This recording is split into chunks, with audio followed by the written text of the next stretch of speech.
announcements? Yes, we do. As of tomorrow, there are only 52 days left in school. The end of the third marking period is April 4th, 2019. Report cards will be available on Skyward after 4 p.m. Students should use the next few days to make sure their work is handed in and utilize any opportunity available for extra credit. I need to do that for my AP classes.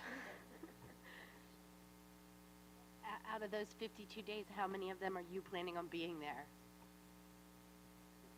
Yeah, senioritis. Oh my god, I don't even know.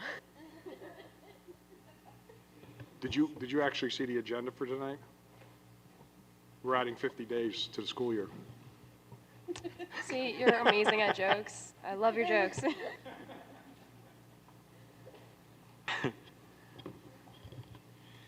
All right. Public to be heard on agenda items only. I got it.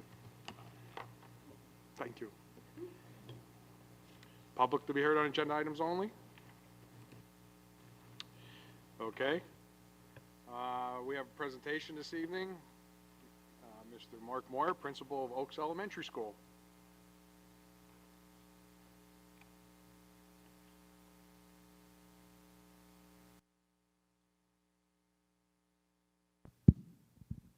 Thank you. We're thrilled to be here this evening. Lots of great things happening at Oaks this year, and over the last few years, we've given presentations on our special areas. And so we talked about music and phys ed, and if you remember, they were working together. We also had a presentation from art. And this evening, we're excited to talk a little bit about our RamQuest program at Oaks. Again, lots of exciting things that are happening. The kids are very excited about RamQuest, and we appreciate having the opportunity to share some of that good stuff with you tonight. So I'm going to turn things over to Mr. Steve Hall, who is the RamQuest teacher. We do have some of our kids with us that you'll be hearing from as well. So, Mr. Hall. Thank you. Before I get started, I want to take a minute to thank a few people. Supervisor of Curriculum and Instruction, Kim Bass, thank you so much for your support and help. Mr. Moyer, principal of Oaks Elementary School. And I couldn't do this without my team of other RamQuest teachers. Mrs. Jess Rosinski, Jill Shull, Sean Reardon, Zach Laurie, and Mark Keel. It truly is a team effort when it comes together to put the program together, our scope and sequence. I could never do it alone. With me tonight, I have some of my friends. I have Patrick Clark. Can you stand up for me, buddy? Thank you. Reese Escobar, my two fourth graders. Jillian Hayes and Grant Hummer, third graders. Bailey Perkins. And who else am I waiting for? Marcus. Yeah, Grant Hummer, Bailey Perkins, Jediah Shubrook. Thank you, Mr. Moyer. You two are my second graders, thank you. And then Marcus McCutcheon and Parker Umbauer. Thank you. Okay, if we take a look up here at the slide, this first picture is, these are Vanguard presenters. National Computer Science Week is somewhere around 60 days into the school year, 66, I think it was cycle 11 this year. All students in Oaks Elementary School, grades 1 through 4, we kick off our Hour of Code. It's our coding curriculum. We kick it off to coincide with National Computer Science Week, and Vanguard now has been coming in for the last couple years. They send presenters in, and interestingly enough, the woman on the left there, her last name is Nair, and as we were talking and she was telling us about her career at Vanguard, the students were hearing all the amazing things she does, I realized that I taught her niece about 9-10 years ago, and it was a great connection. So yes, Vanguard, the Hour of Code, we use code.org for our coding curriculum.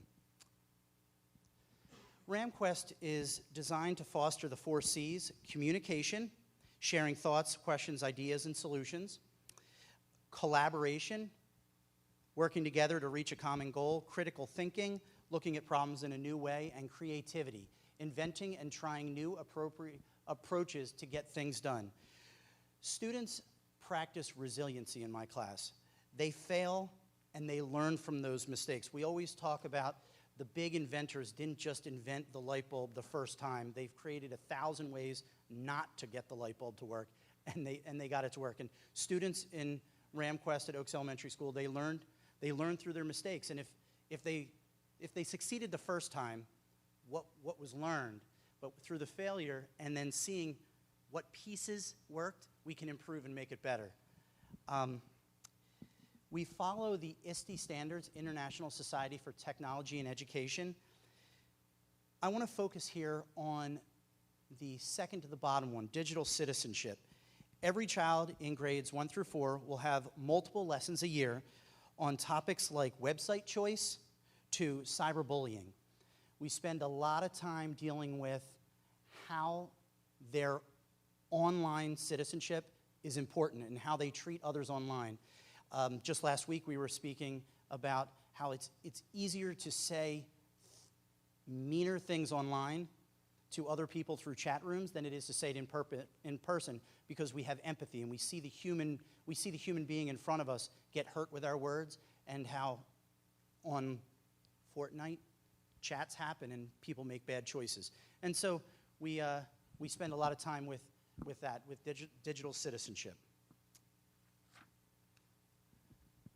In RamQuest, we follow the engineering design process. It's a simplified elementary version of ASK. What do we know about the problem? What do we know about the problem, and what do we know, like, if we're building towers, what do we know about big buildings? What do we know about the Burj Khalifa? What do we know about those huge buildings?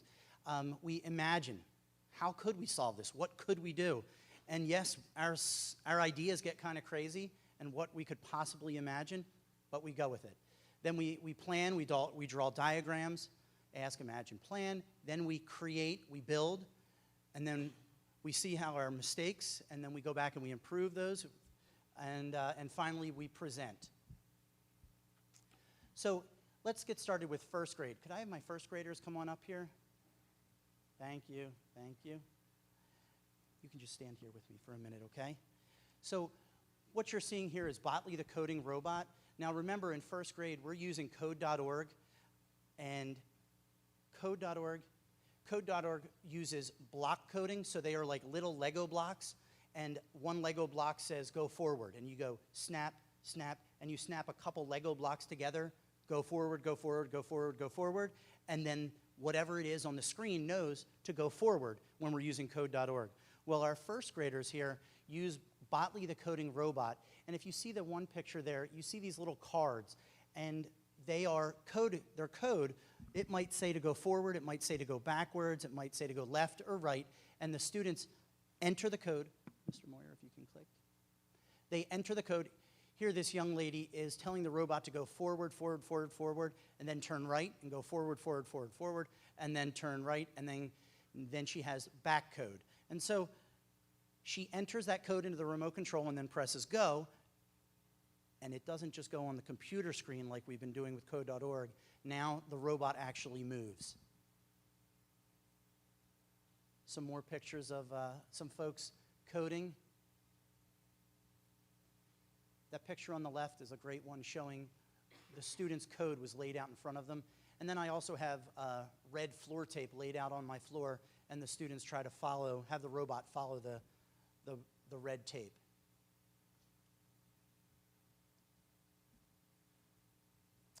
More examples of code laid out.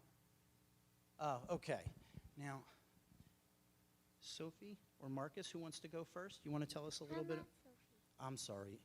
Sophie's her big sister. Marcus, you go first. Come on over here. Hello, my name is Marcus McCutcheon. I am in first grade at Oaks Elementary. I learned how to program a robot. During the activity, I also learned that you can make it do whatever you want. Awesome.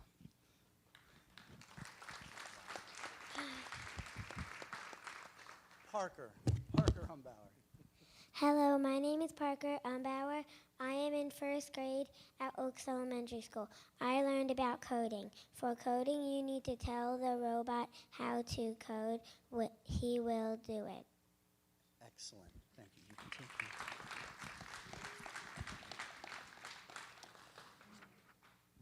Okay, my second graders. Second graders, Jediah and Bailey, come on up here. Thank you. Well, the activity I want to present tonight is our guitar activity. We spend a couple cycles ask, imagining, and planning, and then we create, designing our guitars. First, we look at our background knowledge of using, well, what is sound? What creates sound? And then we talk about vibrations causing sound. And what do we know about sound? How could we get this to work? And then we plan and we draw diagrams. What I really like about this second grade activity is that it gives the children a good chance to build. And they get to build, and we have some really interesting guitars. If a child wants to make a huge one or a small one, I really just let it go. See where their designs and their imagination takes them. Here we have some kids. If the one on the left there, you can see, I think that's an oatmeal. It was a round guitar. I thought that was pretty cool. Here we have some boys.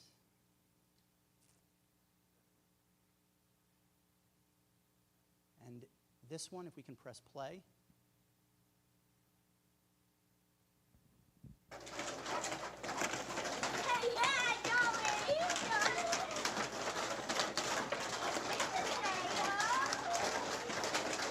One of the interesting things with this lesson is the children make the guitars, and then they strum the strings, and then they realize that the rubber bands are bouncing off the cereal boxes, and I just go, I don't know, what are we going to do? And then somebody slips a straw under each end, and it pulls the rubber bands up off the cereal box, and then the sound is tremendously better. And then what happens is one child does it, and the other one goes, ooh, what's that? And then it just spreads until... And then those ideas, those success ideas get spread across the room, and the collaboration is amazing to see. Ooh, here we go. Bailey, can I give you this? Hello, my name is Bailey Perkins. I am in second grade at Oaks Elementary. During this activity, I learned about vibration. I also learned about my ability to build things, such as a cool guitar. Excellent. Thank you, Bailey.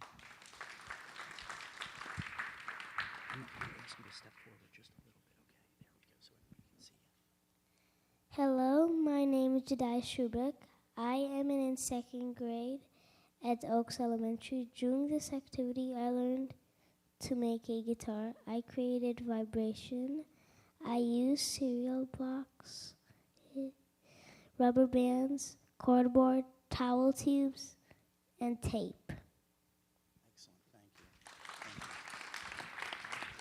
Thank you, you guys. You guys can go sit back down. Yes, as Jediah just said, we have a lot of supplies in my room. I take all the paper towel tubes. If you have any, I'll take them. And we go through a lot of them. Okay, third grade. Third grade is designing a pulley system to help Rapunzel because, you know, she's tired of using her hair to get up and down all the time. It's got to be tough when her groceries come to, oh, I'm sorry, third graders, come on over here, yes. Because she's tired of pulling her hair and having everybody climb up and down her hair. So we have to create a pulley system. And so the children are building the pulley system, and we're discussing things like mechanical advantage and how pulleys work.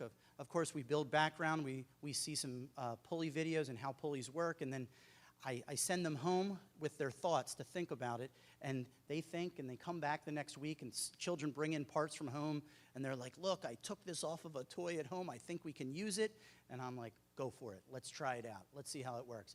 So here we have a pulley system, some more. Now this one is a video. If you can press play. Hi, my name is Max, and we made a pulley. Hello, my name's Cole. Max and Cole changing the direction of force. Excellent. Excellent. Okay. Can you guys step forward just a little bit? Hi, my name is Grant Homer, and I'm in third grade at Oaks Elementary School. In RamQuest, I learned how to use a pulley and how to create mechanical advantage.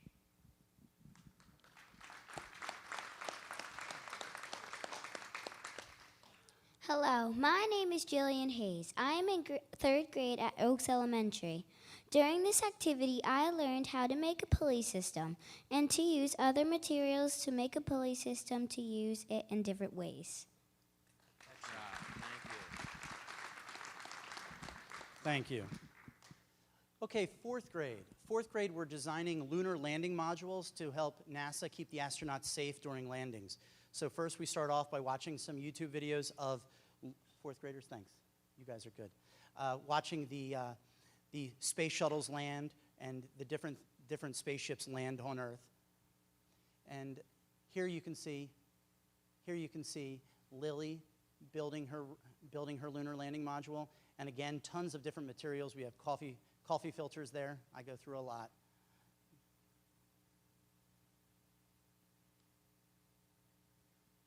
I think that one is a video, actually. No, it's not. Okay, this one is the video. Hi, my name is Bryce. And my name is Annette. So here we have our space landing module. And underneath the module, we have some straws that we taped in to secure it. And this will, when we land it, will absorb the chalk. So it would have a smooth landing. And here we have yarn to attach to parachute, so it can slowly sink. And underneath them, we have some sticks. popsicle sticks to keep them from, To keep them straight. straight. Yeah, so it would land more smooth. And here we have popsicle sticks taped in to keep the 4 astronauts in and safe. Excellent. Thank you. And another one? I'm Luke. I'm Jason. And this is our lunar landing module. And so when you let it drop, it comes down like that, and Well, could you pick that back up and do it again? I missed it. I was the slow. box, One more time. the box absorbs the impact, so the people inside of it don't get hurt. That was the first time I've ever seen one like that. You know, we have straws on the bottom sometimes, or and here you can see the astronauts inside. Thank you. Yes, there is. This was another video. I just like that one because it landed so perfectly like that. And again, it's where the children's imagination can take them, and where their ideas can take them, where their diagrams. And this one with the straws and then the cups on the bottom as landing feet, I loved it. Loved it. Okay, one more. So we're Kennedy. I'm Kennedy, and she's Lily. And we made this to make the astronauts' landing softer. So we put a pad on the bottom, and we cut holes to make it softer, So the air can go in and it can land more softly. and then we made 2 parachutes to make it. Because it kept going. Oh, there's 2 parachutes? Yeah. So there's one right here, and there's one up there. Oh, okay. And so this is how it dropped. So soft. Excellent. Thank you, girls. Okay. 4th grade, here we go. Patrick. Hello, my name is Patrick Clark. I'm in 4th grade at Oaks Elementary. I learned how to build a lunar landing module, and I used shock absorbers. I used straws and coffee filters as parachutes to slow the module down. Good job. Good job. Hello, my name is Reese Escobar. I'm in 4th grade at Oaks Elementary. During this activity, I learned how to make a spacecraft out of cardboard and paper cups. I also learned how to make my project land upright and not on its side because I put cardboard on the bottom. Excellent. Thank you. Thank you. It's amazing to see over the years, different years, children have different ideas. Last year, everyone wanted to put spoons, and we found out that the spoons from Wendy's were the best to tape to the bottom, and they would flex when they landed. And but this year we went with straws and parachutes, and so it's great to see. And finally, this is amazing.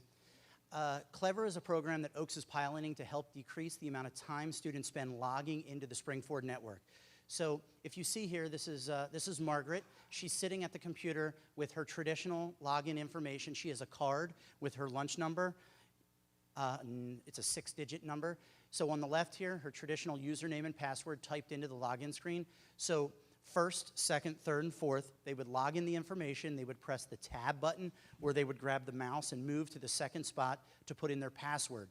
Their passwords are 8 digits long, 4 zeros plus their initials and their birthday, the day of their birth.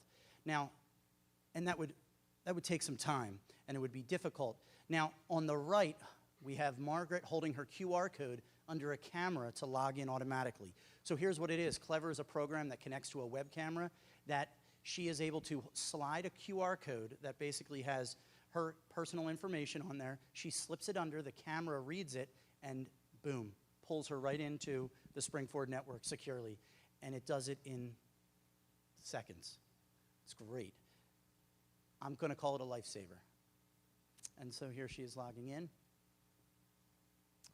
So do we have any questions for the students or for me? So it's very impressive. I mean, Thank you. Did a great job tonight. You're doing a great job down at Oaks. A couple questions I have. One is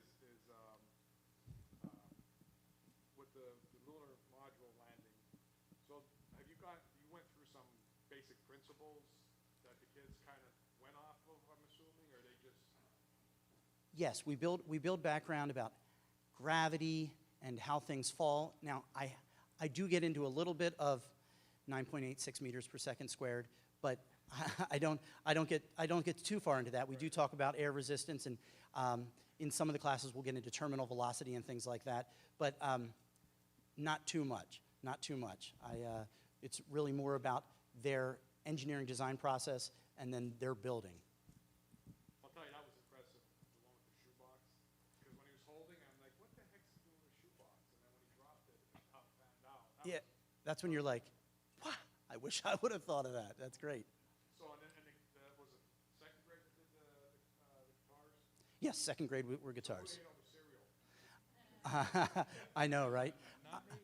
Not her. In the corner of my room, I have a pile as big as you of cereal boxes, toilet paper tubes, and the office. The secretaries in the office love me. That's great. And one other quick question is that, are those QR cards, are they collected at the end of the class? Yes, I collect them all. Yes, I collect them all. Great job. Thank you. So I have a question about how often in the cycle, in the 6-day cycle, does a kid get to do this? So I am equal to all the other specialists, so art, library, gym, music, and I. The children come to me once every cycle, except we have an extra cycle, and one class will come back to me twice. And then throughout the school year, every class will get one of those extra RamQuest classes. During the extra classes is when I do things. I have my Lego We Do robotics, where the children build Lego robots, and then they code using their tablets, again with the block coding, and then they say go, and the Lego robots will drive. Yeah. You know, what would be really cool, I don't know how they would pull off, but like, there's so many different things that go on, at the high school that, we have the robotics club, right? So we have the kids that are doing that. I mean, that's, robotic 101 or whatever you're teaching with I'm glad you said that, because I totally forgot to. I forgot to bring that up. Patricia Flynn from the high school has her, there's a name for it, Rambots, the Rambots, and she actually came down and did a whole school assembly and brought one of our former Oak students who was on her team down to talk. They showed some pictures before. I don't know if all the folks were here, but before there was some slideshows going of the robotics competition that went on a couple weeks ago, and so she showed those all to all the students at Oaks, and it was just like their heads were like, this is amazing. And did they bring one down with them? they did not. Their robot was broken, and she was like, it was broken. But we've discussed we've discussed having them come back again, and I'm sure after this year, all the other RamQuest teachers, I'm sure, she's going to have to make her tour and bring the students around, because like that competition, setting it up with the square and having our little boys and little girls in first grade, I can just imagine what it's going to be like when they're in 7th grade and they're like, get my hands. They just want to, like, even my Lego robot, my Botleys in first grade, and then just think about the ripples it's going to affect by the time they get to 4th grade. My Lego We-Dos are awesome, but I can quickly see that my first graders are going to be like, yeah, I want, and when they're in high school, the Springford robotics team with their Vex robotics is going to be amazing. One other point I wanted to bring up, was about the digital citizenship. Mm. I think that as my children are a little bit older now, gone through elementary schools, and it's sort of, as everything with technology, it's continually evolving. So when they were in 2nd grade, they weren't being taught about digital citizenship. It really wasn't, they didn't have cell phones then, Yes, it was. Mm-hmm. But now I think that it's something that we're bringing into their awareness at a younger age, so that hopefully they just sort of grow into that, and understand the ramifications and implications of misusing technology. Absolutely. Like first grade, we do an activity on just picking a website. Just how do you tell if a website is okay for you, and how does it make you feel when you see it? And we pull up the Philadelphia Zoo, and you're looking at the zoo website. We look at the webcams and things like that, and we talk about how it makes them feel.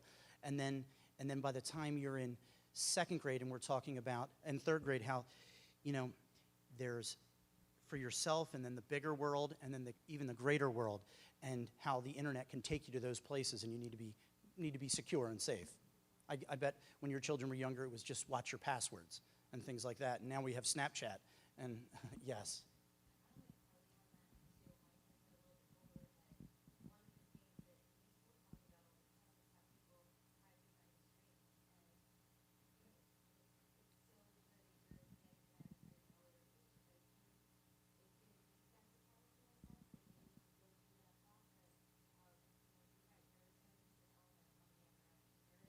Mm-hmm.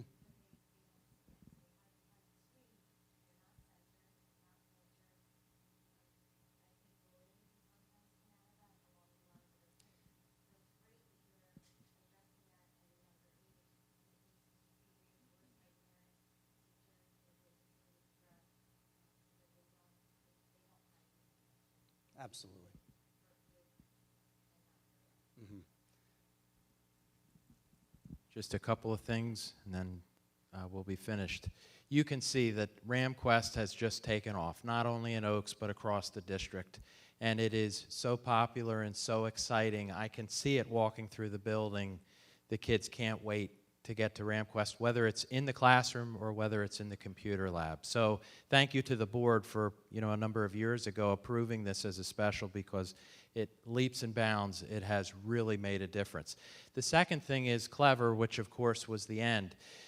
I will say that it's probably one of the biggest complaints that I would get is the amount of time that teachers were taking to get kids logged on. So if you take, say, a 40-minute class, and 15, 20 minutes of that is helping every student log on, type in your information, you've already chewed up a portion of that. So just thanks to Mr. Catalano, because he's the one that really introduced this.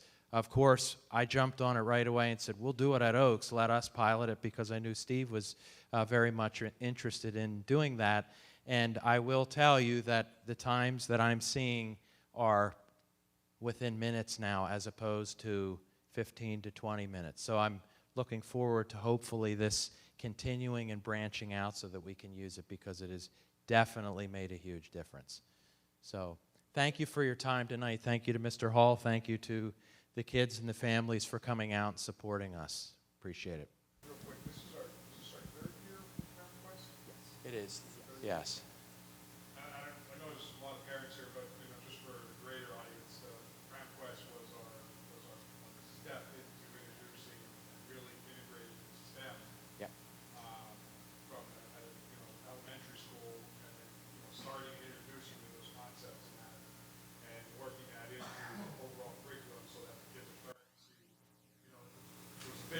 STEM initiative. So now we have the from kindergarten all the way through 12th grade. And as the kids progress through the school system, they get more and more involved and more opportunities to be around. And as they get older, there's also what we kind of transform into STEAM, where we start to work in the arts as well. But so that's what Ram Quest was. Is it really was the start of introducing STEM at our elementary schools. These types of initiatives or programs are great because kids need to innovate. They need to pretend. They need to think and kind of even if ideas are. I mean, I would never sit there and drop a shoebox. I mean, that's they're very very clever. That's what we're trying to. And even at the high school, we have the Innovation Center where kids have the opportunity to go into our media center and actually have access to a 3D printer and different devices and recording stuff. So we're really trying to continue to promote that for kids to be innovative and think. And like you started the presentation off, but it's like there's nothing, there's a problem, there's no wrong answer. Exactly. You just really got to start thinking, and somewhere along the line you'll come up with a really great answer. Thank you. When you were speaking, it reminded me of a child who might struggle with reading and writing back in the regular classroom, and maybe they really feel down on themselves because they're seeing other kids reading and writing and they're struggling. They can come to my room and they could be the child that excels beyond, and other kids are looking at them going, what is, and it's an area that they're able to show their intelligence, and it's great to see. So thank you so much for your support. Thanks, Steve.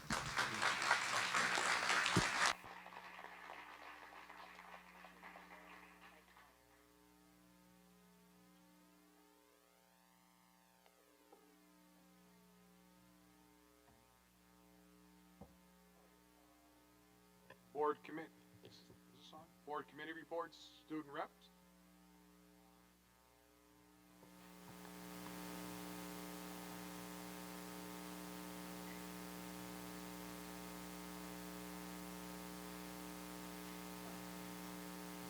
So this is our March report.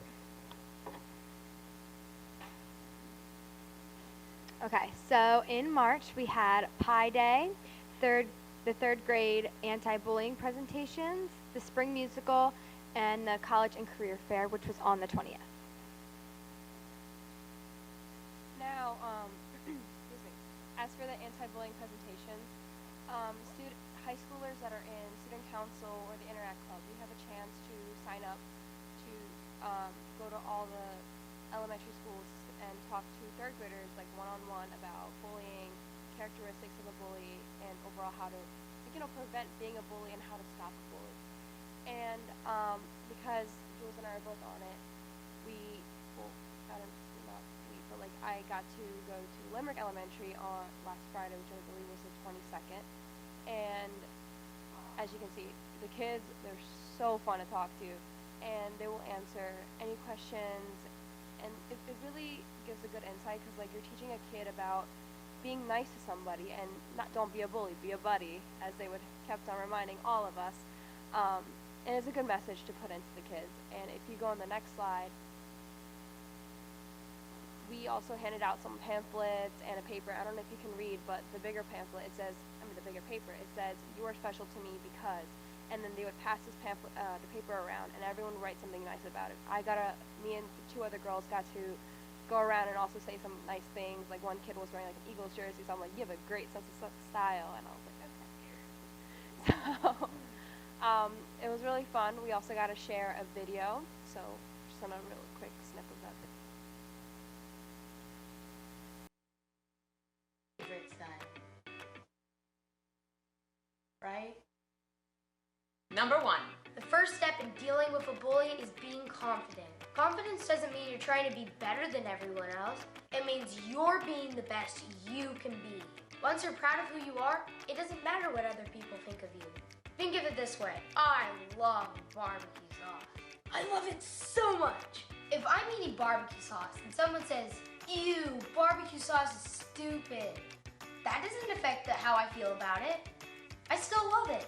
So if someone says to my face, ew, you're stupid, just like barbecue sauce, that doesn't affect the way I feel about myself. I know I'm not stupid.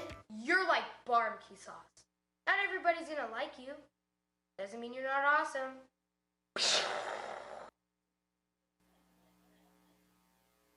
We definitely got some laughs after that video. Okay, so what's coming up? We have our prom ticket sale, which is going to be April 3rd to the 12th.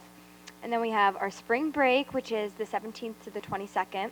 And the string jamboree, which is April 25th. And then we have prom, the junior and senior prom, the same day, which is April 27th. And PSSAs for grades 3 to 8, which is April 29th to May 2nd.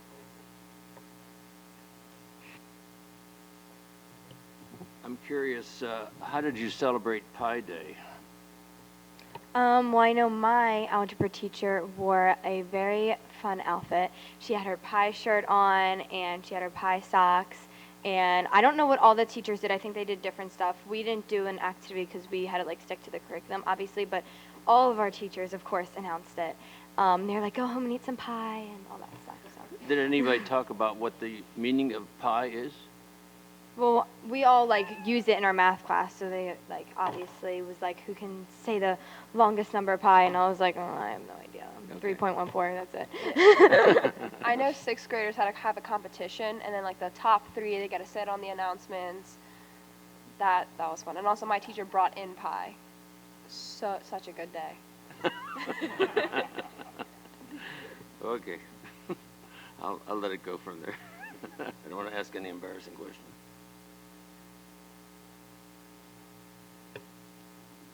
Is that it?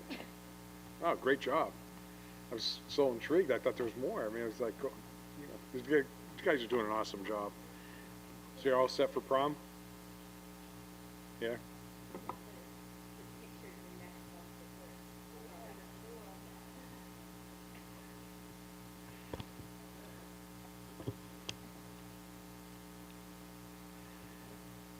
Western Center, okay, I'll do policy. Policy. Thank you, Mr. DeBello. Okay. So the policy committee met last Tuesday, the 19th, after the work session the night before. And before we reviewed the use of facilities policy, we had spoken about policy 815, the acceptable use of computers, network, and more. Mr. Catalano led a review of the changes and updates to policy 815 based upon feedback from principals and supervisors. Additional feedback and suggestions were made by the committee, and this policy will be placed on the April meeting to review one more time at that committee meeting. So we look forward to seeing you again at our April policy meeting. We also reviewed policy 705.1 with school police officers and security personnel, and Chief Boyer was there to present some and share some recommendations to the committee about changes to the policy that is still being tweaked and worked out. And also, Chief Boyer, you're invited to come back on April 8th for our next policy meeting. We'll see you then as well. Policies 311, 411, and 511, suspensions, furloughs, layoffs. All 3 of these policies were recommended to the board for a first reading. Policy 311 is on review with no changes as the policy language remains applicable. Policy 411 has some changes due to a change in law regarding the furlough process based upon performance and not solely on seniority. And the last was updated to clarify furlough based upon performance evaluations for classified employees. So that those 3 are on for a first read tonight. And then we got to the meat of it and talked about use of facilities. I began the discussion on policy 707 with a recap of the 4 major items that the school board members asked about following our wonderful presentation that night before the work session. So the committee discussed reviewing the previous agreements in place with both the Spring City Legion and Springford Youth Football based upon their investments, or those investments made by both of those organizations to the facilities that they are actually using. Also, Mr. Fink was asked to run some numbers and has been actually several sets of numbers based upon overall usage and what the impact will be to the district. using current policies, policy fees and charges, and also the draft policy fees and charges, the ones that we're discussing. I don't have all of that right now. They weren't available.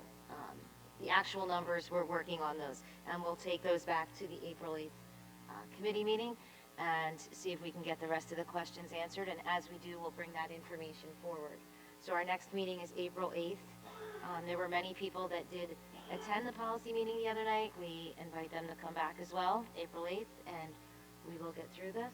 And does anyone have any questions about policy or other items on the policy committee at this time? I was just going to note, in reviewing policy 311, 411, and I believe it's 511, there's quite a few. The middle policy, 411, is driven exclusively by changes in the school code over the last couple of years, adding the economic furlough component. So I don't have any concern with regard to that. What I might suggest is some slight modification to 511, which addresses the suspension or furlough of our non-certificated support staff. And what I can do is provide that language to you just to make sure that we're consistent with our obligations under local agency law. So I'll get that to you offline in a separate email. Maybe we can then bring that back next month as the revisions for the second reading. Okay, but okay to keep on all three for the first reading tonight? I am fine with that, and we'll note as we go through it that we'll make some minor modifications to 511 for next month. Okay. Yeah. Okay, thank you. Western Center? I sensed your excitement about this report since you were jumping over the policy committee. The Western Montgomery Career and Technology Center Joint Operating Committee met on March the 4th. The community buffet dinner for that night was canceled because of the snow, but the Joint Operating Committee soldiered on in spite of that. The Administrative Director, Mr. Morrison, gave his report.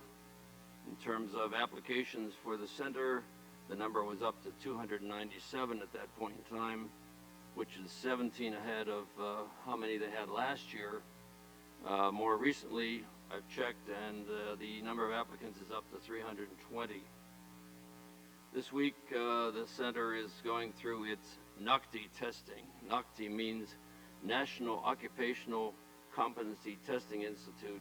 It is a standardized test to check the learning capabilities of all the students in the particular fields that they have chosen. The HOSA is also testing. That's the Health Occupational Students of America are being put through their paces. On March the 26th, I guess that's tomorrow, the Valley Forge Casino people are going to be touring the facility to try to create a job pipeline for our students. And jobs are one of the primary missions of the Western Center, so we're hoping that this works out well for us. On March the 13th, State Senator Bob Mensch visited the facility and was very impressed with what the facility is doing. This is the first time that he has found the time in 10 years to come to visit the center. Hopefully our state reps will also be visiting in the near future, including our old friend, Mr. Cerisi. The school went through an audit by an accredited accounting firm, and they found us to be fiscally sound, in great financial shape. The Joint Operating Committee was also given a budget for 2019 and 2020. I have the complete budget proposal here for those that are interested. The significant number is that we have now an increase of 8.71% in the budget that Spring-Ford has to contribute to the center because of our increased number of students that are enrolling. Most of the increases in the budget are due to personnel obligations that we have. Finally, Mr. Morrison has agreed to attend one of our board meetings in May. I don't remember which day, but I believe Mr. Denner was interested in having Mr. Morrison here to answer any questions and to discuss the programs at the Western Center. That's the end of my Western Center report. Any questions? I have two questions. Mr. Morrison's going to come in May. Is he going to do some kind of presentation where he's going to talk to us about what they're doing there at Western to interact with us more fully and do the job? I think he will make some presentation and be available for Q&A for the programs at the center. Okay. Can you just talk to us a little bit more about that percentage increase? Well, I mean, most of it has to do with medical insurance increases, negotiated pay increases. I'd be happy to discuss these details with you. They're in this report here. I don't want to have to spend time digging through this to get the exact numbers afterward, but I'd be happy to discuss it after the meeting. What did you say that was, 8.71? 8.71% is the increase in the amount that we're going to have to spend for supporting the Western Center. The Pottsgrove has a 3% increase and Upper Perk has a 1.29% increase because they don't have the near increase in the number of students that we have going to the center. Is there another question? Good. Ready for the PSBA report? Yeah, jump right in there. All right. The 2020 legislative platform is now accepting proposals. These are things that are presented as lobbying initiatives from PSBA to help the school districts in their support from the state legislature.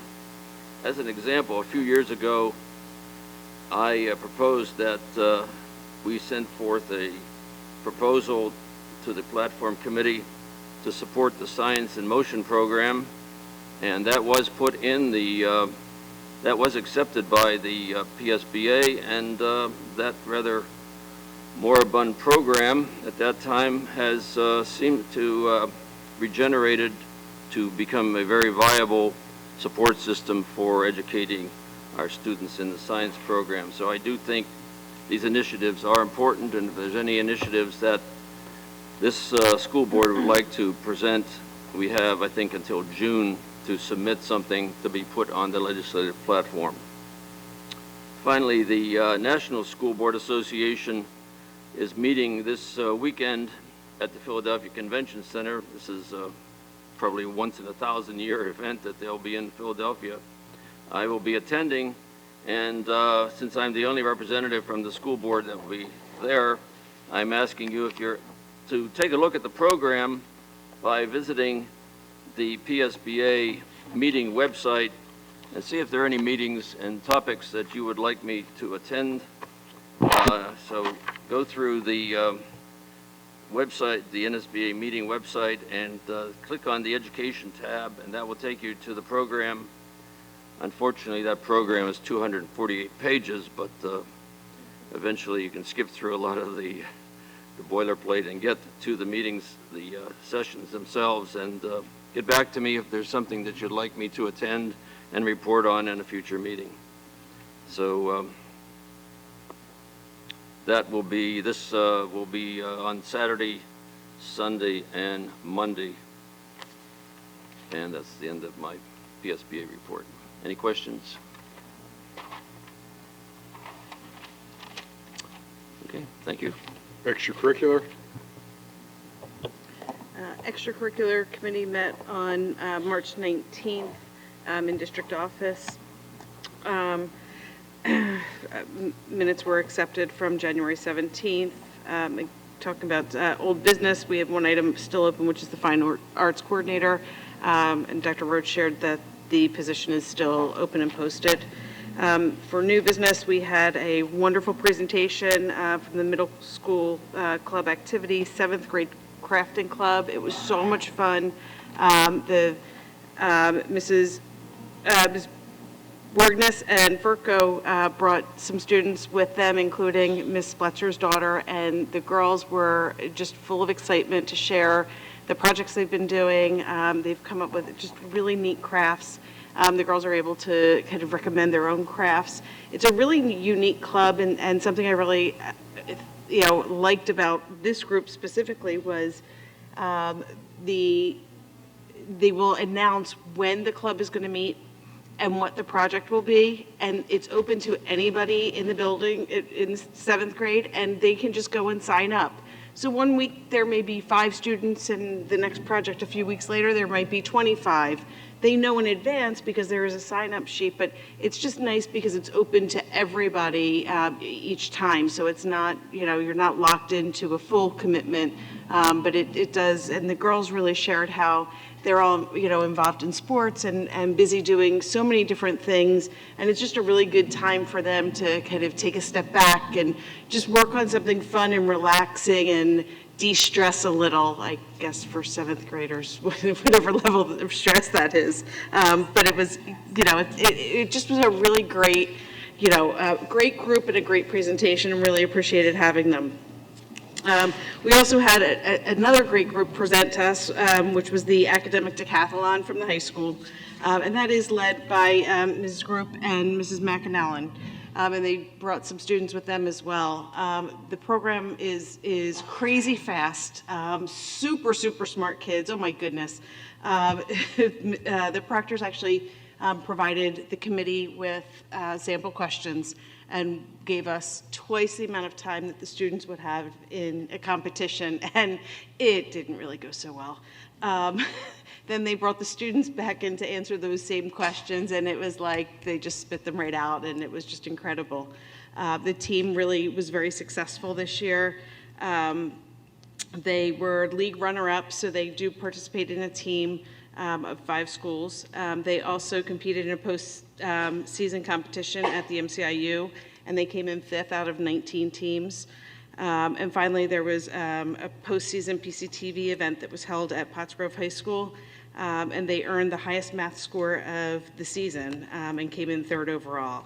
And the PCTV competition will air on Channel 22 Wednesday at 4:30 and Thursday at 9 p.m. and Channel 28 Friday at 4:30 and Saturday at 5:30 p.m. So I'm really excited for the students. They're just doing such great things, and they shared Springford is known as the math school. So but they seem to do very well in that category. So really appreciated that. And then we had a wrap-up from the middle school athletics department for winter wrap-up and spring preview. This year there was boys basketball. The 8th grade team went 16-3 and earned 2nd place in the newly implemented Spring Forward Invitational. So there were 4 teams that were invited to participate in the Invitational. The 7th grade blue team went 10-4, and 7th grade gold team went 11-2. And for those of you who may not remember, last year we did implement a pilot program at 7th grade for certain sports where we are having 2 teams, so that it gives more students opportunities to participate in the athletic programs and after school. Girls basketball, the 8th grade team went 14-1, and they earned 1st place in the Springford Invitational. Our 7th grade blue team went 11-2, and 7th grade gold went 12-1. And for the basketball 7th grade teams, those teams were divided equally in terms of skill. So it's not as if you have an A team or a B team or a varsity and JV. They're equally split so that they can be equally competitive. Wrestling 7th, 8th, and 9th had a 15-4 overall and went 10-0 in the pack. They were 3rd place at the Whitehall tournament and 2nd place at the Wilson tournament. There was some discussion with regards to the wrestling program with expanding their schedule for out-of-conference districts to accommodate the number of wrestlers. So where we may have a larger number of wrestlers and go to a meet with a school, we have a number of matches that are then forfeited. So our students aren't necessarily getting the opportunity to compete in those matches. So Mr. McDaniel expressed that he's looking to add some non-conference matches so that more of our students have more opportunity to compete in the wrestling matches. And our 7th and 8th grade cheerleaders had 24 members on the team this year. And there were comments of how engaged they were with the teams that they were supporting, reaching out to the coaches, asking, hey, who's on your team, making sure they have the names so that they could, cheer on the players and what are their numbers, and really just be very supportive. So it was a great year overall for the cheerleading team. There were 2 additional items that were considered, that were brought up. One is a consideration of a boys varsity volleyball team, which would be a spring team. The cost to implement would be approximately $35,000, and about $27,500 would be recurrent. So the team would add approximately 36 roster spots, and they would be recognized by the PAC, but we would be the only PAC team for boys volleyball, so it would require all non-conference play. One of the greater expenses with this is going to be transportation, because it'll be out of the area. We'd be having to go to Bucks County. We'd be having to go, Berks County, Lehigh. So we'd be going much further distances, which, is a drawback. But it's something that we did begin discussions, and there has been interest expressed at the high school level. So we'll continue to discuss that in our next meeting. And I just did want to touch base on the pilot program. One of the things that came up is that, the pilot program's going really well. It's doing what we were hoping, which is increasing opportunities for our 7th grade students. But administration at this time is recommending that we have a second pilot year before any expansion. We've run into some things that just, we want to make sure they have their hands around. Probably some of the more difficult areas are scheduling games and competitions, with us having two teams and others, eliminating teams due to cost or due to interest. It's been difficult to make sure that we have competition for everybody. In addition, facilities are a challenge, and we need to make sure that we have the facilities to be able to support further expansion. At this point, there are approximately 40 students in the gym for basketball. So the 7th grade and 8th grade boys practice together, and the 7th grade and 8th grade girls practice together. Well, when you put all of those teams together, we're talking close to 40 students in one gym practicing for basketball, which makes it very difficult to really gain some meaningful time for the students. So those are some things that need to continue to be evaluated. And then, of course, transportation continues to be a concern with the shortage of drivers, as well as, the cost and distance. We just want to make sure that we have a full appreciation for where the greater benefit to the district will be in a fiscally responsible manner. So the recommendation from administration at this point is to hold off any expansion, whether it be expansion to other sports or expansion to the 8th grade. The recommendation is to hold at this time. The meeting adjourned at 7:40, and as a reminder, the extracurricular meeting is every other month. So our next meeting will be Monday, May 13th at 6:30 in the district office conference.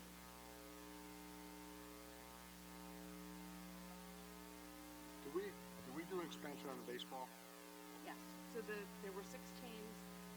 It was boys and girls soccer, boys and girls basketball, baseball, and softball.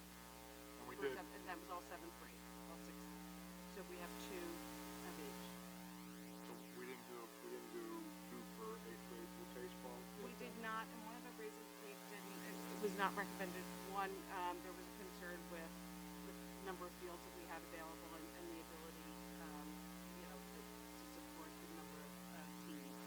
But also, because there had not been 2 7th grade teams, there was only one, so that the thought of them adding 2 8th grade teams, there was concern that maybe there wouldn't be the interest. So if somebody was cut in 7th grade, they're not likely to come back in 8th. So the idea was start in 7th and then move, the next step would be then adding 2 at the 8th grade level. At this point, the recommendation is let's give it another year to really get some of these other concerns flushed out. So we only did one 7th grade team? There were 2 7th grade teams.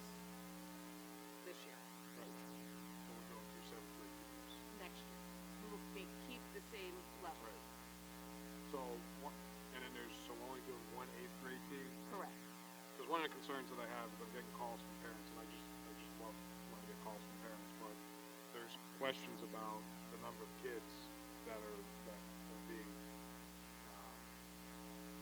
rostered. And I don't know if it's true or not, Mr. McDaniel, maybe you could address this, but I'm hearing that for baseball, we're only rostering like 12, 13 kids.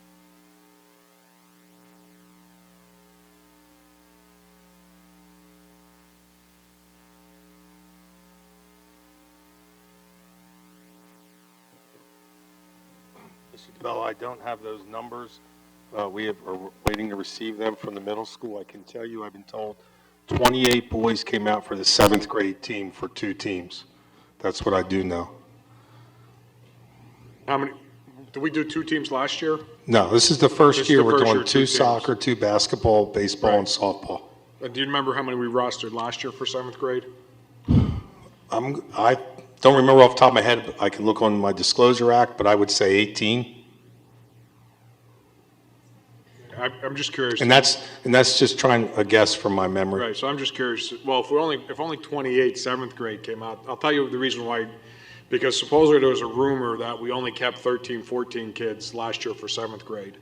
So that's why a lot of kids didn't bother coming out and I'm hearing that we're only rostering like 13, 14 kids for 8th grade this year. So I don't know but I guess my question is, do we have a minimum roster that we want to achieve for each of these squads?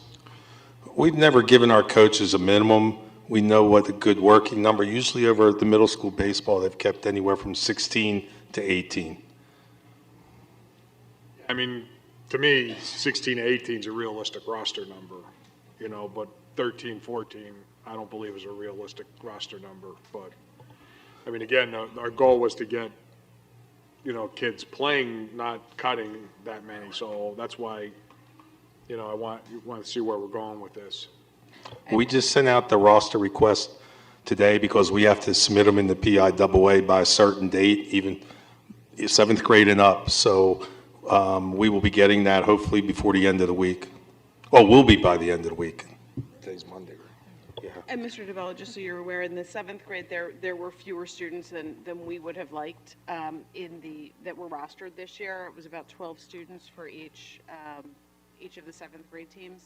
And in committee, when that was reported, we did express a concern and request that administration and the athletic staff and coaches really focus on what the objective was, which was to open roster spots for more students, so that if we're going from a team that had 16 students last year and now we have 2 12s, well, that's nice, but we really haven't opened up a full complement of another team. So that's something that was discussed in the meeting, and then we'll continue to be focused on next year to make sure that all of the roster spots that are being created are being, offered to the students. I mean, that's the whole purpose and objective of the expansion and the pilot. No, I understand that. What I'm saying is that the reason why we didn't get, I'm telling you, the reason why the kids didn't try out is because there was a rumors that last year we only kept like 13 kids. I'm talking about basketball and kids were cut.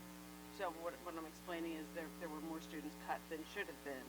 We should have filled those roster spots. So I hear what you're saying about baseball. They're 2 different issues, but definitely something that we did talk about, making sure that we're looking at optimizing the roster spots and making sure that they're filled so that we're getting the benefit that we anticipated and we intended.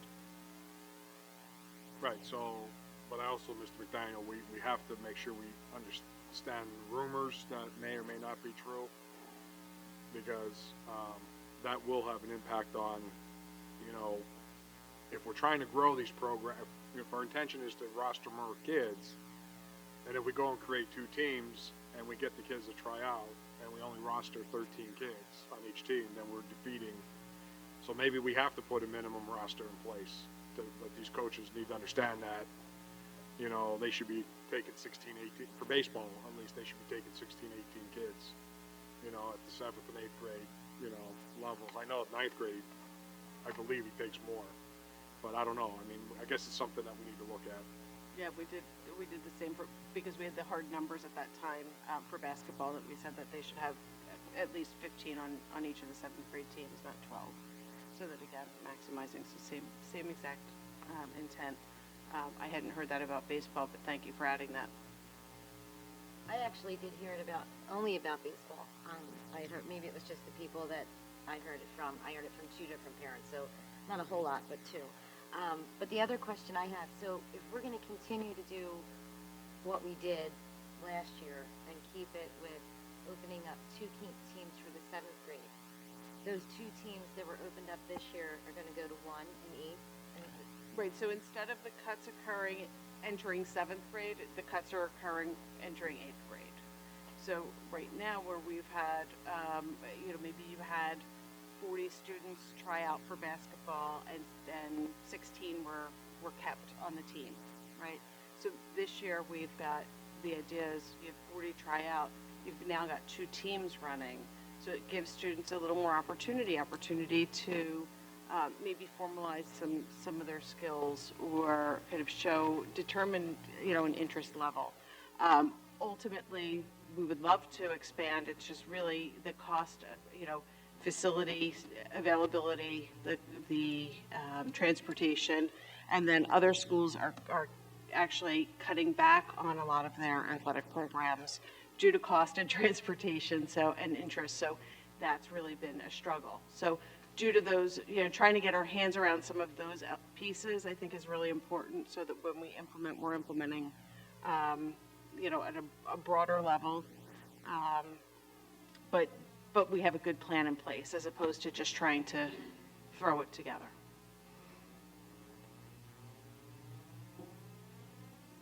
And this was always just a pilot this year. Any other questions?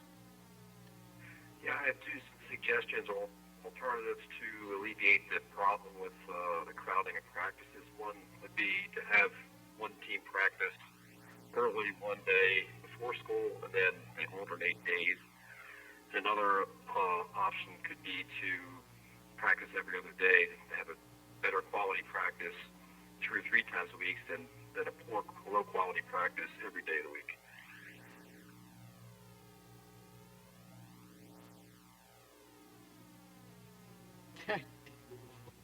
Mark's on the phone, by the way. Mr. McDaniel, did you get those recommendations? I believe, was it Mr. Denner? Yeah, he's on Okay. the phone. I believe he indicated that they could practice every other day. Just a consideration to think Okay. about as we, as we continue to look through the pilot programs, and I'll make note of it for our next meeting as well. But, just things to continue to consider, gee, would this model work, or could we implement that, as we go forward and talk about further expansion? Okay, because some of the things we did talk about, I think it's fair to say, is one, if you look at the winter season, and we add more teams, you're going to be looking at 3 to 5, 5 to 7 practices for middle school teams. We're trying to avoid that if we can. Currently, they use the 7th grade building and the 8th grade building. So that's one thing that could happen if we keep expanding. Baseball, we would need other fields as softball and soccer as well. So what Mark is saying, we can look at and see how that projects out for the development of our young people. Right, and I mean, I was part of actually devising this plan a few years ago, and it wasn't about to be carte blanche across the district for all the sports. It was for us to look at specific sports that we had a large number of kids that were trying out and we were cutting. And was the whole idea, the whole goal was to be able to have, cut less, so give these kids an opportunity so they stick with a sport. And through the 8th and 9th grade, then probably you still have kids who drop off, but it was 7th grade and somewhat into the 8th grade when we would see large numbers of kids trying out. And what I'm concerned about is what's happening is A, rumors, and B, because we're not able to start quick enough, that it's just kind of not going to come to fruition because kids are just a lot of effort. They're only keeping 14 kids. They're only keeping 14. I'm not going to take it. So we're kind of like, I know that out of all of that, because we looked at all the costs and all that, we knew all of that. The biggest challenge, I think that is finding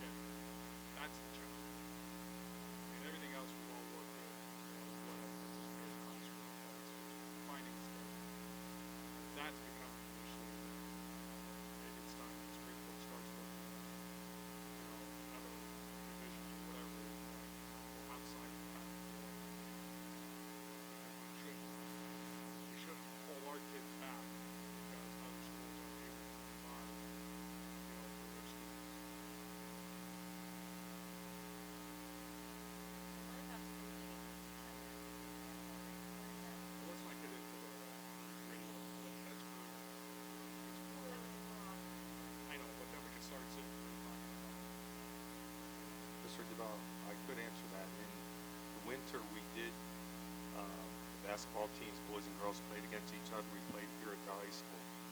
We have it in the schedules for the 7th grade to play each other in baseball and softball as well, and then next year in soccer. So I don't think that we should be getting into the details of how this is put in the runner, but telling you how many foul shot attempts they should be practicing. Well, at least 5 to 10. It's a little crazy. I think we can allow you to determine how these things are to be run at the detail level. I agree with you. Okay, any other questions? This illustrates the value of having a reduced sports league to provide opportunities for all these sports for a lot of the kids at very little cost. Any other questions? Legislative committee? Legislative committee meeting was canceled due to death in our leader's family. She did send along a report. I just want to share a few things. Senator Ament, who is the chair of the Senate Education Committee, is actually up for a Senate leadership position. So if he does get elected to that position, he will actually not be able to lead the Education Committee. So that's a little bit of a concern because he has been very agreeable and good to work with. So we're keeping our eye on that and report back in terms of what happens with that. From a state perspective, cyber charter tuition, we talked about that last month. That's continuing. Senator Judy Swank from Berks County has introduced Senate Bill 34, and Representative Sonny from Erie, who is also the chair of the House Education Committee, has sponsored House Bill 526. And the only distinction between the two at this point is Senator Swank includes language that states that the school district offers a cyber-based program equal in scope and content to an existing publishing charter. So it's that ambiguous language that is out there. So again, neither is scheduled at this point for consideration by either education committee. So more to come on that in the future. The Senate Education Committee on March 19th met and approved 3 bills for career and technical references. They actually decided to finally update the language of vocational technical school to career and technical schools.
that did pass in the House today unanimously.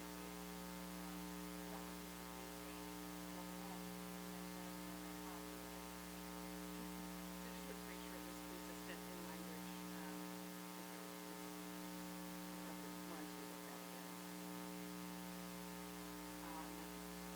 Questions?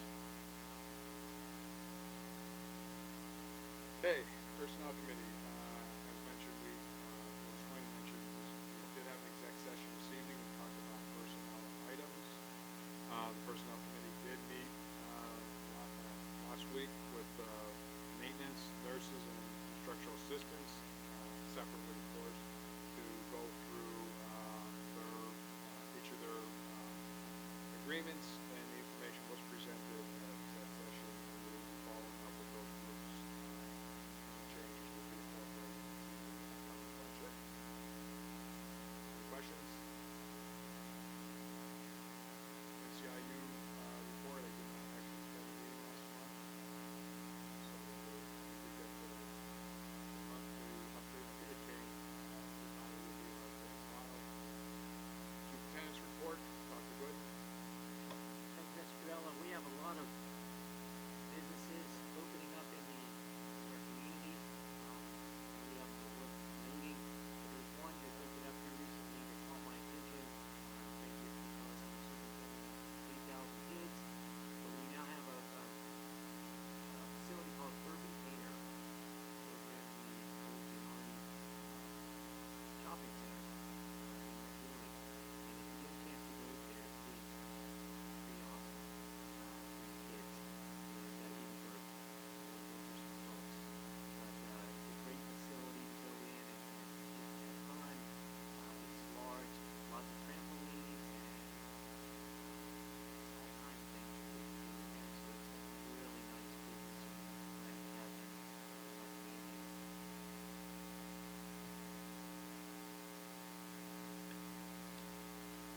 Any other, is there any questions?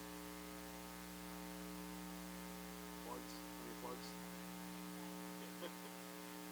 Okay, solicitors report. I have no report, but I'd like to revisit how I do my reports next month.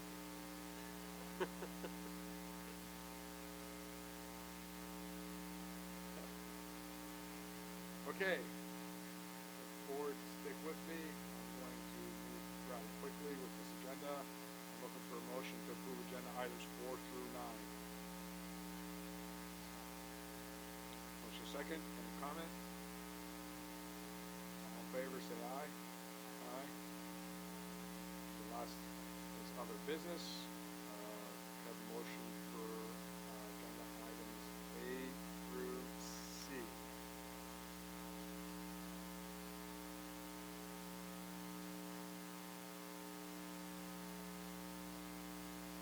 A motion for other business A through C. Second. Motion second, any comment? All in favor, say aye. Aye. Any board comment?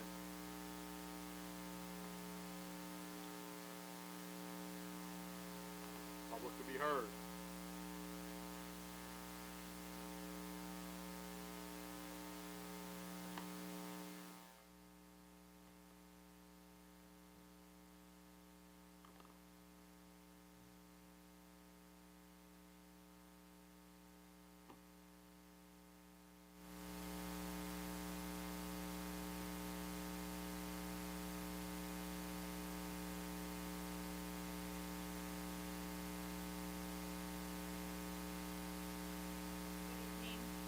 My name is Kate Doyle.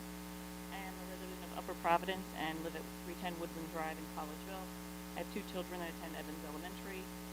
Last month I spoke about the serious adverse mental and physical impacts identified by abundant scientific research that early school start times have on our adolescents. I also addressed the gains many school districts across the country and in our region have experienced in these areas when delaying start times for their secondary schools. Some people may see our adolescent students as mini adults with limited growth remaining in their lifetime. Quite the opposite is true. Our adolescents' brains and bodies are actually developing just as rapidly as they did when they were toddlers, and sleep is a critical facilitator of this development. Between the delayed shift in the release of melatonin and scientifically determined need of about 9 hours of sleep every night, we now know that our secondary school start times are repeatedly violating their biologically driven sleep cycles and creating huge sleep deficits that seriously compromise the health of our adolescent students. In the handout provided, I'm gonna sit on my chair. Can I go grab it for the two guys?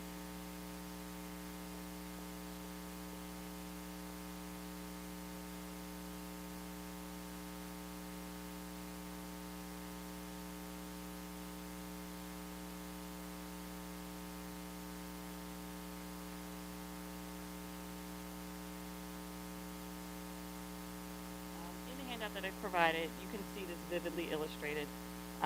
Be sure to note that the REM sleep is concentrated in the last third of the night, about 5 to 8 a.m. for adolescents, and plays a critical role in memory consolidation and emotional regulation. I hope you are wondering to what extent this serious sleep deficit exists for Spring-Ford students. I know I am. This is why I'm advocating for us as a school district to take the responsible step of looking at chronic adolescent sleep deprivation as it exists right here in Spring-Ford. And here's how we can do it. It's simple and it's free. On Thursday, March 7th, the Montgomery County Office of Public Health offered free of charge to provide us and all Montgomery County schools with a research-validated student sleep survey to administer to our secondary students. They will gladly help organize the administration of the survey and have their staff professionally analyze and deliver the results to you. Having this data will help us all have a much more data-driven conversation here in Spring-Ford, and also provide a means by which to measure our success should Spring-Ford decide to take any number of steps to address sleep debt here, as mentioned in last month's comments. We are asking you to consider the recommendations of major medical and academic organizations and take this first step to assess if our students are struggling with chronic adolescent sleep deprivation and accept the offer of by the Office of Public Health. It seems to us that we know their students could be suffering due to our practices in any regard. As a school district, we have a responsibility to investigate. Thank you for the time. The only point of clarification is you mentioned that many school districts across the country. I'm not aware of many. I've been doing some research myself. There's probably over 20,000 school districts in the United States.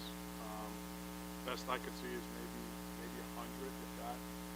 So I don't think that classifies as many. And have any school districts in Montgomery County? Montgomery County, no, but several schools in Montgomery County are in the process of doing the evaluation. So when I say many, the number of schools that I've actually made the change in my past comments were that there were hundreds, there were several hundred. But there are many more that are actually in the process of what we're talking about here, conducting the validated student sleep survey and convening a task force to address it specifically within their district. I know Upper Dublin just conducted their student sleep survey. Springfield is meeting with the Office of Public Health on Thursday, I believe, to move forward, and there's a few other school districts that are interested within the What's the appetite for looking at what type of resources that we have to administer something like that? First thing I need is to approve. I'm not aware of a lot of districts in the county that are doing this, and you mentioned Springfield doing it. Are they going to administer the survey? Yeah, I can't answer for Dr. Hacker, but I know that there's a meeting scheduled with the Office of Public Health for Thursday to pursue it. And, I know that Upper Dublin, as I mentioned, already conducted their survey in February, and there's 2 other school districts that are in the process of getting that information. 3 actually. Yeah, well, the survey was not by Montgomery County, it's by some other organization that went to the county to conduct a survey for regional adolescent sleep needs coalition. It's not the county's organizational sleep clinic, it is that wants to conduct the survey. No, the Regional Adolescent Sleep Needs Coalition is an organization that I'm part of that helped the Office of Public Health in Montgomery County to connect with the researchers, the sleep researcher, Dr. Wendy Troxel and several others, to develop the validated sleep survey and point her into the direction. They also reached out to other schools in the region with the surveys that they used. The survey that was used at Lower Marion, I believe, was one school district, Unionville Chadsford, which used the Cleveland survey. So it is not a survey being conducted by the Regional Adolescent Sleep Needs Coalition. This is being run by the Office of Public Health under the Board of Health in Montgomery County. Yeah, at the request of your organization. We went to the organization just asking if they were interested in the topic, and they offered to us. They felt that they didn't want to issue a mandate. Radnor Board of Health had passed a resolution. You can look it up. I don't have the exact language in front of me. And we asked that. Radnor Board of Health did this. Would you be willing to? And they said they did not want to issue a mandate. There were enough mandates issued.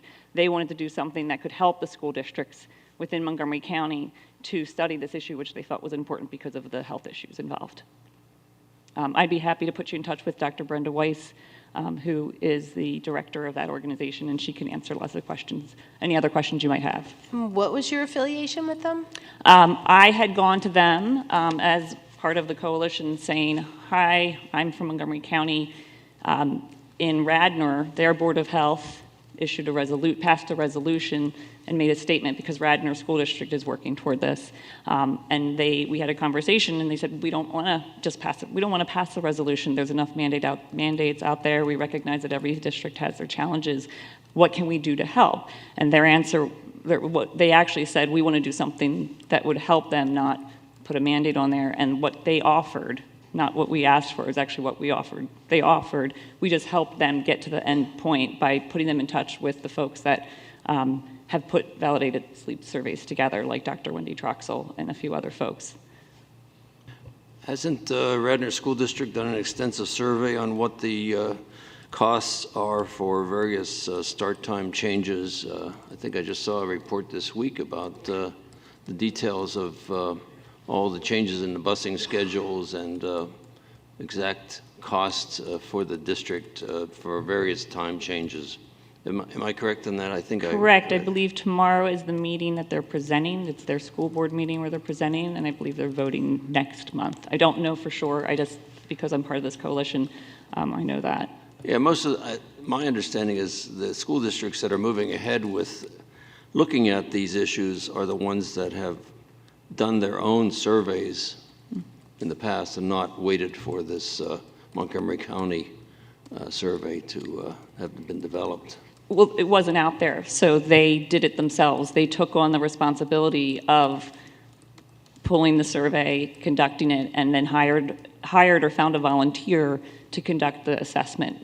What the Montgomery County Office of Public Health is offering is to do that for the school districts within Montgomery County, so that you don't have to expend those resources, whether they be volunteer hours, your hours, or the staff. They're willing to take on that so that they can help assess the sleep needs of within each school district. Mr. DeBello, I just want to clarify. There is a board policy, Policy 235, regarding student rights and surveys. And specifically, there's a provision, and it's a short policy, which limits surveys to those that are endorsed by the school district for educational objectives. There's a specific provision within that policy that notes surveys conducted by outside agencies, organizations, and individuals will not be permitted. So that can be read to suggest that only those specific internal surveys that are endorsed by the board through the administration can be approved. That's a policy that's been in place for about 25, 30 years in the district. Well, I believe that under this system, we would administer the survey and then they would just analyze it. Is that correct? Correct. They would work with you as a district to conduct the survey in any way you want it to complete it so that it met your policy requirements. They would also have electronic or paper versions, whatever was most appropriate. Many school districts, when they do this, issue it in English class or one of the subjects that is consistent across the secondary schools so that as many students participate as possible. But they have all that information. They have a lot of resources that they've worked with to collect the appropriate questions and develop this. And they are offering to work with the school district however it best fits in your schedule and tools available. So, Ms. Fletcher, I want to go back to your point. I'm not aware of any issues that have come from the administration or from anybody else. So I'm not sure why we would expend funds for something we don't know that's a problem. Well, I don't believe there would be any funds that would need to be expended because of the fact that they're offering to do the work for you. But I would ask as a resident, and I know my time is up from an answering question perspective, I've exceeded 6 minutes, but if you want to, I can provide that, but they're willing to do that. And I would ask you as a resident and as a parent that if this is a health issue, and that this would be something that, while it is education specifically, our health is a topic that's covered within our policies, and this is a health issue. So I would hope that the school board and the administration would consider expending the limited amount of funds it may take to conduct a survey if you needed to do it on your platform versus if they have an external platform that they were using. But I don't have the details on that. That's information they're working with each school district on. But just for clarity for myself, this was an issue that you took to the county, or the county contacted you, your organization?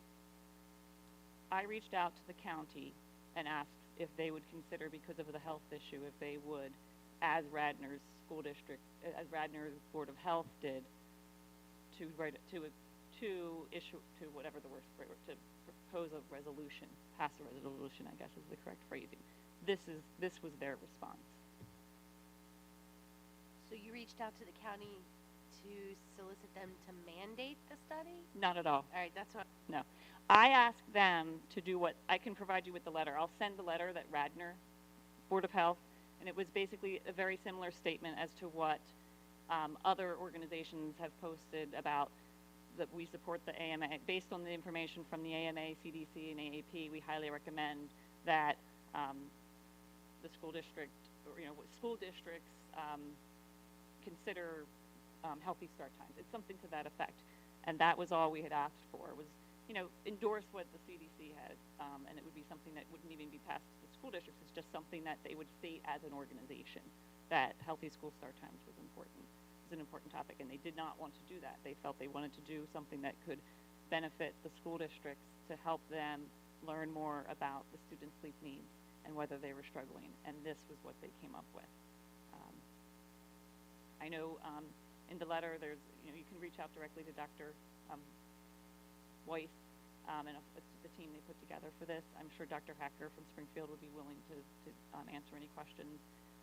And I'm very happy to go back and take your questions and get them answered and provide them in a future email. Please do not take, this was not something I asked them to do. It really was me saying, hey, can you endorse this as a body that supports health in our county, because it's important, and all these health organizations, the national health organizations have supported it, and they said, no, we don't want to just put a letter out there, we want to do more, and that's what they offered. So it wasn't you, but it was the organization that you belong to? I'm kind of confused on that. I am part of the organization because I'm one of the people that is in Montgomery County School District. In the organization, I made the phone call personally, but she spoke with several people in the organization, as well as a national sleep expert, Dr. Wendy Troxel. She pulled in someone from Penn State. So there were a lot of different, and there's people that I know they spoke to that I don't know of, because there was a team behind it that's working on this. So within the Commonwealth, there's plus or minus 500 school districts. Mm-hmm. Out of that 500, how many have pursued this to end? To actually implement the later school start times? I think, I want to say 12 or 15. 12 or 15? Out of the 500.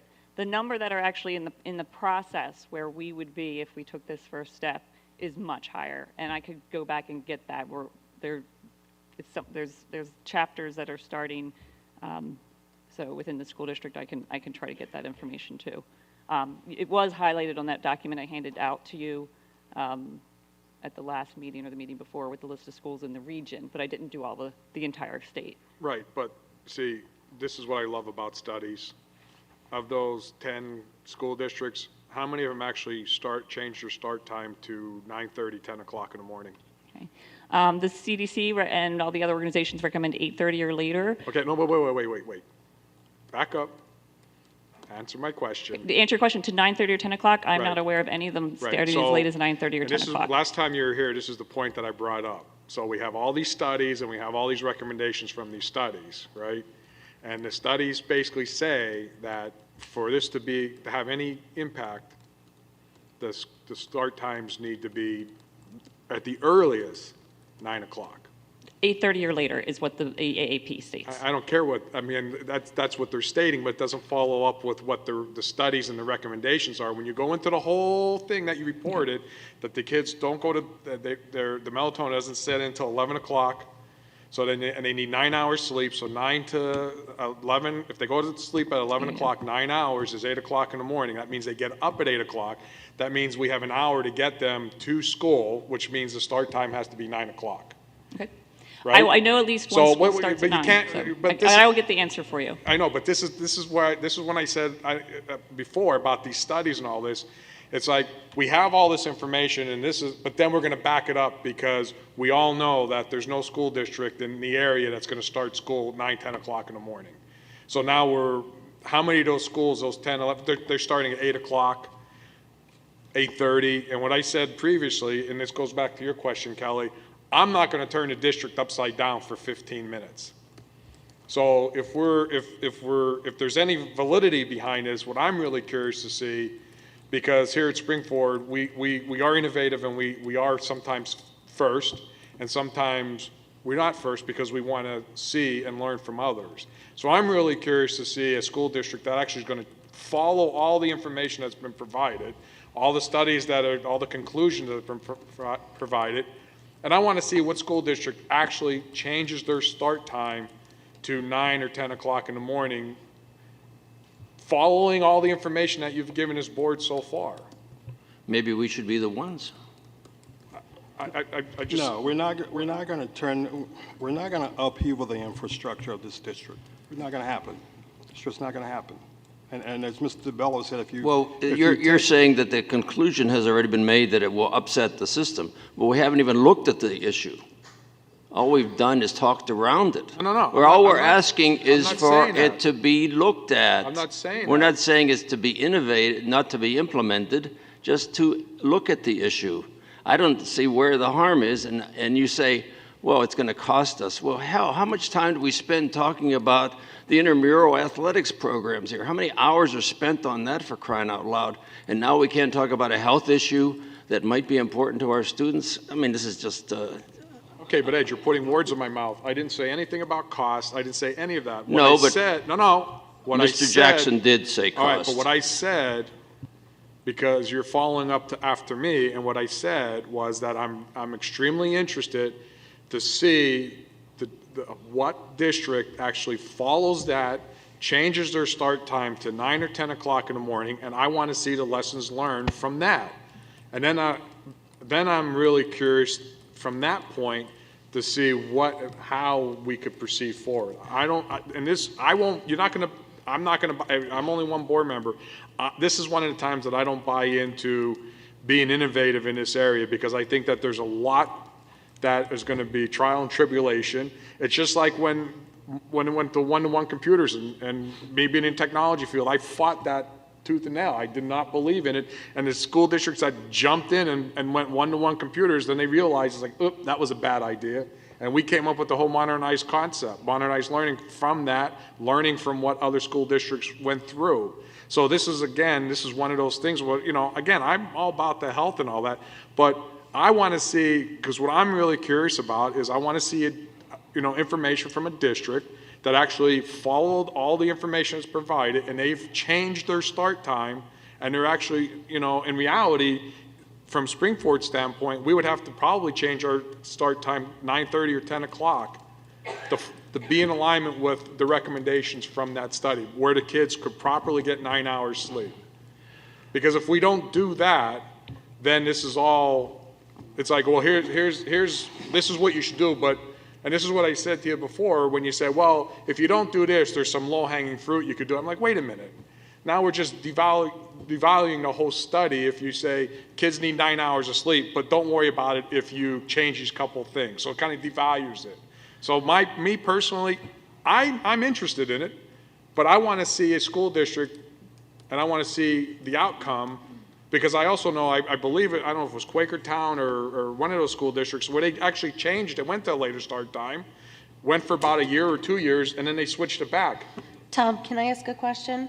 Why do you keep equating a sleep study with changing our start time?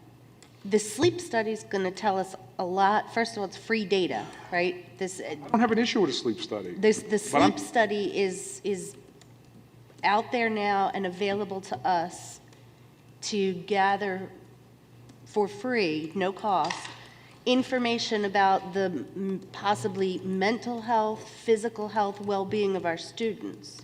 And what we do with that data, then I just would want somebody to take a look at that questionnaire, and I appreciate that. Absolutely. Yeah, I appreciate, and let me I'm just finish, thinking let of me it. finish.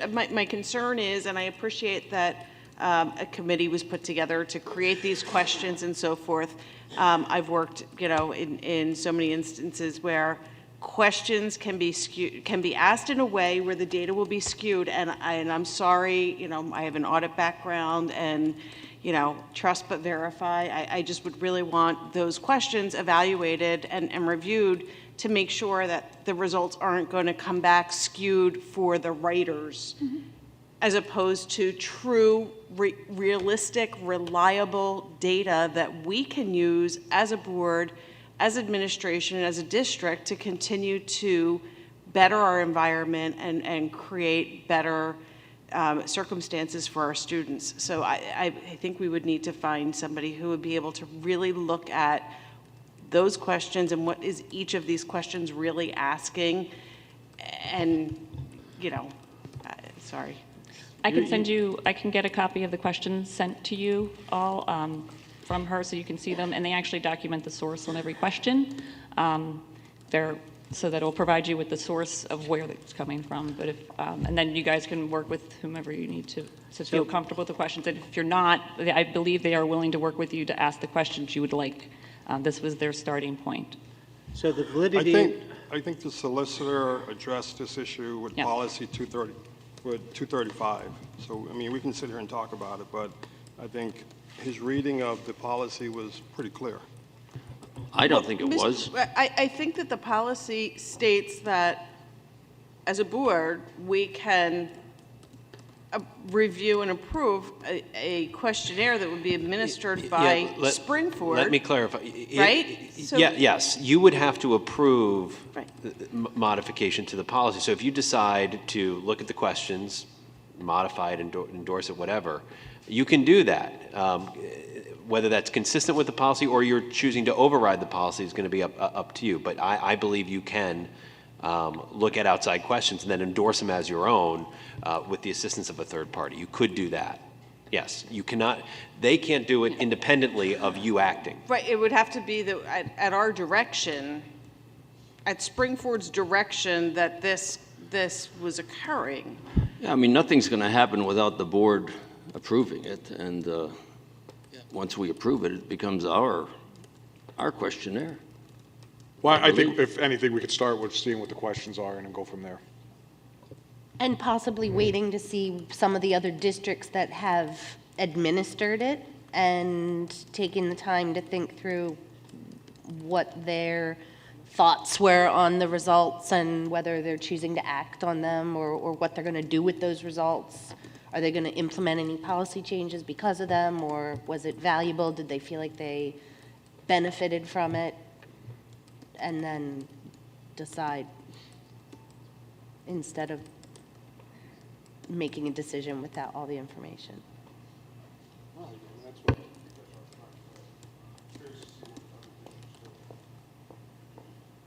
Any other comment? Thank you, Kate.